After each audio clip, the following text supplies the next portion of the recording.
नमस्कार दोस्तों, स्वागत है आप सभी का रियल न्यूज जुमरा में। आज स्क्रीन पर आप देख रहे हैं, आज है भारतीय किसान यूनियन के संस्थापक आदरणीय स्वर्गीय मांगेराम जी की पुण्यतिथि। जिस पर उनकी प्रतिमा पर फूल मालाएं पहनाएगी। उसके बाद का जो आगे का कार्यक्रम देखते थे, वो हमारे परिवार से जुड़े हुए हमारे परिवार के मेंबर थे। केवल उनका राशन कार्ड में हमारे नाम नहीं था, लेकिन वो हमारे परिवार के एक अटूट मेंबर थे। आजीवन उन्होंने चौधरी घासीराम नैन, मांगेराम मलिक, फतेह सिंह खटुआ और कुंदन हमारे मलिक साहब बड़े गांव खुराना से हैं। उनके साथ बहुत सारे बुजुर्ग लोग ऐसे थे जो 5-7 किसानों की एक टोली थी। उनका शरीर अलग अलग था, आत्मा सब किसानों की एक आत्मा से एकजुटता से प्रयास किया और इस किसान के मेरी आवाज को उठाने के लिए गांव गांव गली गली घर घर तक प्रचार किया। मेरे से पूर्ववक्ताओं के द्वारा जिक्र किया गया कि कंझावला आंदोलन हुआ। कंझावला कांड के बाद इस भारतीय किसान यूनियन का रजिस्ट्रेशन करवाया गया था। बहुत सारे साथियों ने आज 4 व्यक्ति इकट्ठे होते हैं और अपना प्रधान सेक्रेटरी कैसे करते हैं और अपने नाम की यूनियन शुरू करते हैं। उस समय कंझावला कांड के द्वारा बाद हमारे भारतीय किसान यूनियन का रजिस्ट्रेशन करवाया गया और लगातार ये आंदोलन जारी रहा। बंशीलाल की सरकार हो, भजनलाल की सरकार हो, ओम प्रकाश चौटाला की सरकार हो, उन सभी सरकारों को टक्कर देने का काम इस किसान की जो हमारी बुजुर्ग टीम थी उनके द्वारा दिया गया। लोग प्रमुख रूप को वोट दिए गए, राज्यसभा में सांसद बनाने की प्रयास किए गए, सत्ता में पहुंचाने की कोशिश की, मुख्यमंत्री बनाने तक के उनको नारे दिए गए, लेकिन वो अटूट रहे, अथक प्रयास करते रहे। कभी ना बिके जो किसानी की पगड़ी उनके सर के ऊपर रखी गई, वो हमेशा उस पगड़ी की आन बान और शान के लिए लड़काते रहे। मौसम में पहले भी कहा, कभी बाढ़ का, कभी सूखे का, कभी पत्थर का आते रहे, लेकिन वो निरंतर आगे बढ़ते रहे और आज इस मुकाम तक पहुंच गए हैं कि हम आज ये समय आ गया है कि आने वाली अभी 1 तारीख से हरियाणा प्रदेश के अंदर चुनाव की डेट आ गई है। चुनाव पहले भी वोट होते रहे, आते रहे, राजनीतिक लोग जाते रहे। आने वाले समय में भी और मौजूदा जो मुख्यमंत्री हरियाणा प्रदेश के है, उसके द्वारा भी किसानों को लालच देने के लिए, प्रलोभन देने के लिए, अपने पक्ष में करने के लिए अभी भी हमारी मुख्यमंत्री के चीफ सेक्रेटरी के साथ जो मीटिंग हुई, उसके अंदर भी बहुत सारी ऐसे मैं कहूंगा कि झूठी घोषणाएं किसानों को अपनी तरफ आकर्षित करने की घोषणाएं की गई। लेकिन मैं ये भी कहना चाहूंगा कि जो हमारे लंबे समय से संघर्ष चलते रहे थे, 1992 के अंदर हमारे किसान यूनियन के द्वारा एक जो बिजली बिल रोकने का आंदोलन शुरू किया गया था। भजनलाल के समय में बिजली के रेट को एकदम ज्यादा बढ़ा दिया गया था और किसानों के द्वारा जो पुराने साथी हमारे यहाँ मलिक साहब बैठे हुए, इधर भी मलिक साहब है जो नैन साहब के साथ और मलिक साहब के साथ जिन्होंने अपनी 7वीं 8वीं क्लास से बच्चे फेंके, उनके आंदोलन में शामिल होने का काम किया। तो अच्छी तरह से भली भांति इन बातों से परिचित है, जानते हैं कि लगातार संघर्ष में रहने वाले लोगों की वजह से और उसी समय हमारे भारतीय किसान यूनियन ने एक जो बिजली का बिल था, उसके अलावा नहरी पानी जो अभियाना बोलते हैं, माल बोलते हैं, जिसे इंग्लिश में टैक्स कहते हैं,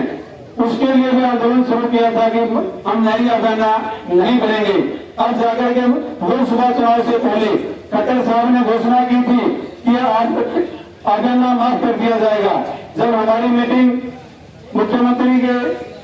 स्टाफ के साथ हुई तो उन्होंने पुरजोर उसका भी आवाज उठाई और उसके बाद का विरोध किया कि हम हमारे अपने गांव में अपने घर पर नंबरदार हैं। मुख्यमंत्री पूर्व ने जो घोषणा की थी कि माफ कर दिया और हमारे घर पर पर्ची आई हुई है। अब आप बताएं कि वो घोषणा सच्ची थी कि वो चुनावी वादा था। उसकी बात उसी समय उच्च अधिकारियों से पूछा गया कि ये क्या बोल रहे हैं कि ऐसी घोषणा हुई थी क्या, आज हमारे द्वारा मार दिया जा रहा है। उन्होंने कहा जो नैन साहब बोल रहे हैं वो सत्य बोल रहे हैं, हमने घोषणा की थी माफ करने की और आज भी हम हमारे द्वारा नहरी पटवारी के माध्यम से नंबरदारों के पास जो माला अभियाना की पर्ची भेज दी गई है। उसी सफलता में जो इन किसान नेताओं के द्वारा एक मुहिम चलाई गई थी, सैनी साहब के द्वारा भी पिछले दिनों घोषणा की गई और एक वो भी कहना चाहूंगा कि वो माल माफ की घोषणा की गई है और उसका प्रचार राजनीतिक लोग मीडिया के माध्यम से ये कर रहे हैं कि हमने 133 करोड़ किसानों का कर्जा माफ कर दिया। वो कर्जा नहीं था किसान साथियों। शहरी सिक्योरिटी के साथ ही मीडिया का पत्रकार बंधुओं से मैं कहना चाहता हूँ कि वो दूसरा प्रचार भ्रामक प्रचार मत करें कि हमारे ऊपर कोई कर्ज नहीं था। तो बाढ़ अभियान की पर्चियों के द्वारा 100-150 रुपया जो हमारा छोटा 1 एकड़ से लिया जाता है, उसको ये ऐसा दिखाना चाहते हैं कि हमने किसानों का बहुत बड़ा कर्जा माफ कर दिया। तो मैं बताना चाहूंगा कि ये अभी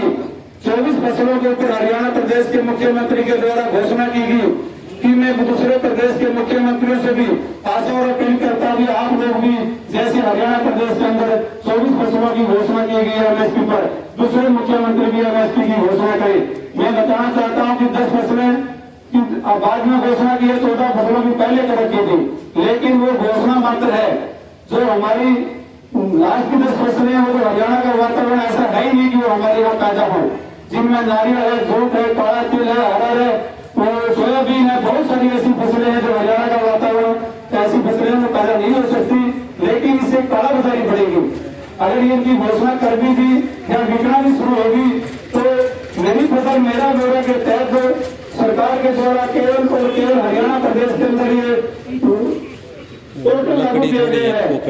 उसी पोर्टल के तहत ये एमएसपी पे फसल खरीदने का काम सरकार के द्वारा किया गया। जूट, नारियल और दूसरी फसलें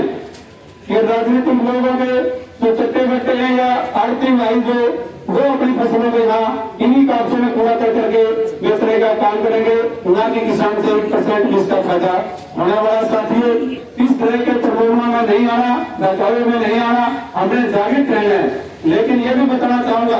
कि हमारे किसान आंदोलन की वजह से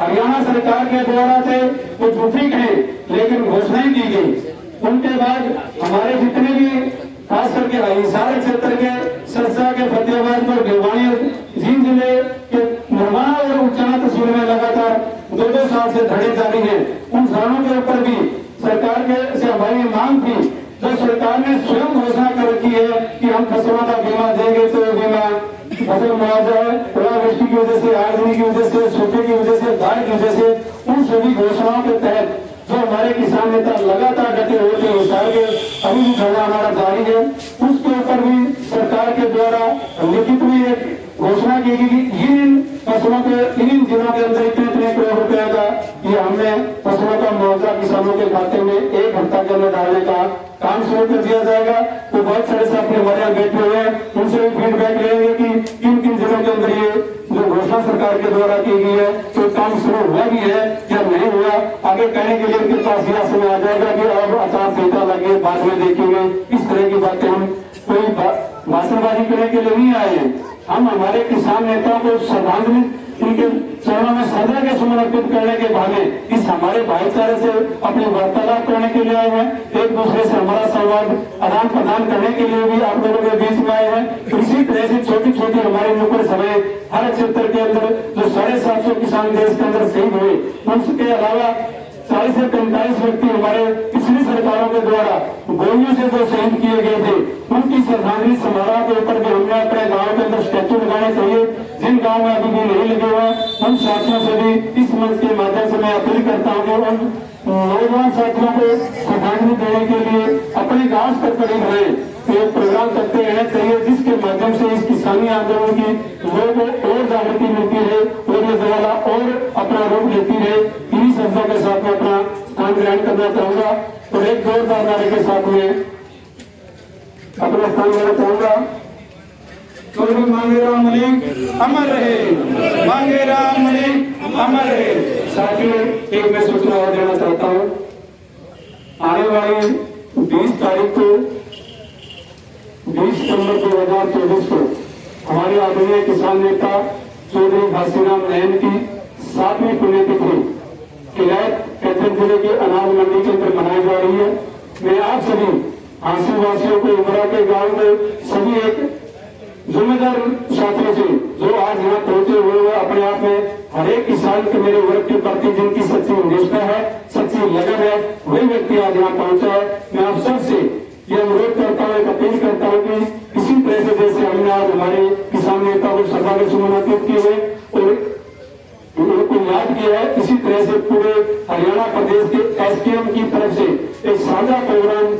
की अनाज मंडी में रखा गया है और चुनाव का समय है। इससे हम आने वाली हमारी 20 तारीख को भिवानी के अंदर भी एक मीटिंग है, उसमें संयुक्त किसान मोर्चा हरियाणा का जो फैसला हो चुका है कि सभी संगठनों के हर एक गाँव से हर एक व्यक्ति वहाँ पहुंचेगा। उसके बाद जो हमारा पूरा देश का संयुक्त किसान मोर्चा है उसके साथ में डिस्कस की जाएगी कि आने वाला चुनाव का समय है, पूरे भारतवर्ष के अंदर चुनाव है,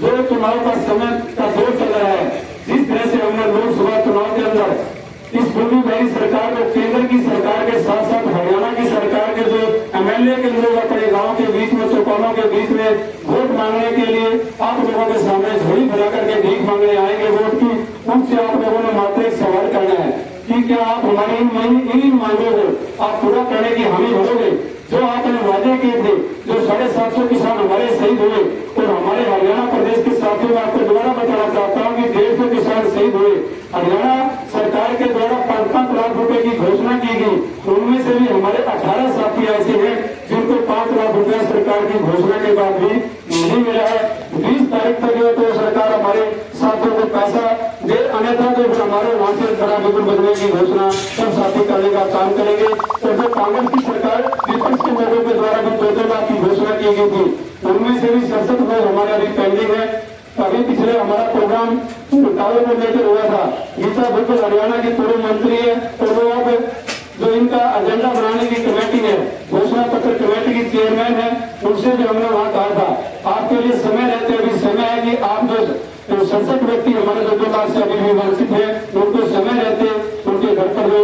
हम आपके पास झोली करके मांगने के लिए नहीं गए थे, आपने दरियादिली दिखाने का काम किया था कि सभी परिवारों को 2-2 लाख रुपया देंगे। विपक्ष के लोगों के द्वारा भी अभी तक पैसा नहीं दिया गया और 9 हमारे ऐसे गंभीर किसान साथी थे जिनकी बुरी हालत है कि इनकी आंख चलेगी, किसी की बाजू कट गई, किसी की टांग कट गई, किसी का हमारे बहुत ज्यादा